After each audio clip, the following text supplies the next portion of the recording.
अवैध रेत खनन से गई मासूम की जान, गांव में मातम और आक्रोश। सिंगरौली माड़ा थाना क्षेत्र ग्राम रंपा भूड़कुड़ में गुरुवार को 10 वर्षीय बच्ची सीमा साहू की दर्दनाक मौत ने पूरे गांव को झकझोर कर रख दिया। सीमा नदी किनारे पानी पी रही थी, तभी अवैध रेत खनन से बने गहरे गड्ढे में गिरकर डूब गई। ग्रामीणों का आरोप है कि यह गड्ढा सहकार ग्लोबल कंपनी द्वारा किए जा रहे अवैध रेत उत्खनन का नतीजा है। स्थानीय लोगों का कहना है कि इस खतरनाक खनन को लेकर कई बार प्रशासन से शिकायत भी की गई, लेकिन कार्रवाई नहीं हुई। घटना के बाद आक्रोशित ग्रामीणों ने विरोध प्रदर्शन किया और दोषियों पर सख्त कार्रवाई की मांग की है। माड़ा पुलिस ने मौके पर पहुंचकर शव को पोस्टमार्टम के लिए भेजा और जांच के आदेश दिए हैं। हालांकि अभी तक संबंधित कंपनियां ठेकेदार पर कोई भी ठोस कार्रवाई नहीं की गई है। ग्रामीणों ने रेत माफिया और प्रशासनिक मिलीभगत का आरोप लगाते हुए FIR दर्ज की है और गिरफ्तारी की मांग भी की है। ये पहली बात तो हम लोग यहाँ के जनप्रतिनिधि हैं और करीबन 10 बजे की घटना है। सीमा सा नदी में पानी पीने के लिए आई हुई थी, जहाँ फिसल करके गड्ढे में गिर गई और उसके बाद उसकी मृत्यु हो गई। तत्पश्चात हम लोग को जब पता चला तो हम लोग यहाँ पे आए, देखे प्रशासन, प्रशासनिक अधिकारी, तहसीलदार, SDM साहब, SDOP साहब, सारे लोग यहाँ उपस्थित थे।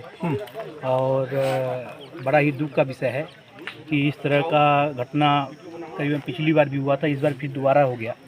तो इसमें क्या है कि इस तरह घटना कितने बार हो चुका है यहाँ पे? करीबन 2-3 बार की, अभी जब हम यहाँ आए तो लोग बताए 2-3 बार की घटना हो चुकी है। अच्छा, इसके बावजूद भी प्रशासन नहीं जागा अभी तक? नहीं, बिल्कुल। देखिए, प्रशासन तो अपना काम कर रहा है। कहीं न कहीं जो कंपनी के लोग हैं वो मनमानी कर रहे हैं। सहकार ग्लोबल बताया जा रहा है, सहकार ग्लोबल कंपनी यहाँ पे रेत खनन का काम कर रही है और अभी तक क्षेत्र के लोगों के लिए तो कुछ की नहीं। लेकिन बड़ा दुख का विषय है कि आज जब ये घटना हुई उसके बावजूद ये ठेकेदार या कंपनी के अधिकारी यहाँ पे उपस्थित नहीं हुए और गरीब परिवार को कोई सहयोग प्रदान नहीं किया।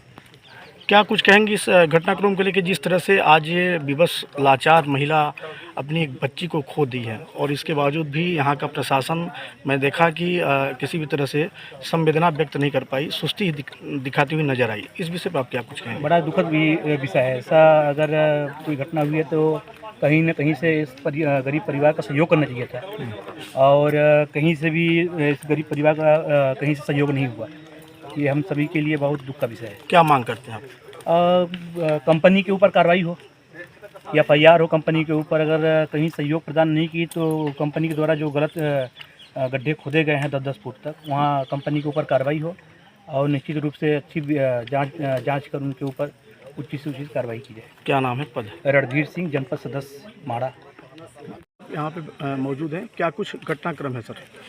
सूचना मिली थी कि सीमा साहू पिता राम बिचारे, यहाँ जो नदी है उसमें गहरा पानी था तो उसमें नहाने या पानी पीने आई थी, अभी कंफर्म नहीं हुआ है जाँच करता है। वहाँ ही डूब के मर गई। परिजनों का आरोप था कि ये जो सरकार ग्लोबल कंपनी है तो उसने खोद दिया। तो अभी वो PM के लिए बॉडी रवाना है और उनकी मर्ग इंटीमेशन होगी, वो क्या बता रहे हैं उस पर जाँच की जाएगी। जिस तरह सर परिवारजनों का आरोप है सहकार ग्लोबल कंपनी पे, तो क्या प्रथम दृष्टिया की ओर से क्या कुछ कार्रवाई हो रही है प्रशासन की ओर से? उन्हीं की सूचना पे कार्रवाई होगी। अभी उनके पिता भी गए हैं, वो जो सूचना देते हैं उसी सूचना पे कार्रवाई होगी। सर ये कार्य क्षेत्र है क्या माइनिंग का? सहकार ग्लोबल का कार्य क्षेत्र है? ये तो हम नहीं बता सकते हैं। ये माइनिंग से और रेवेन्यू से इसकी जानकारी मंगाई जाएगी, जो कि इन्वेस्टिगेशन में किया जाएगा। क्या कुछ सर जो लापरवाही इन पर कार्रवाई होगी? हाँ, जो भी इसमें लापरवाही जिसकी पाई जाएगी तो उस पर निगरानी करनी होगी। ठीक है।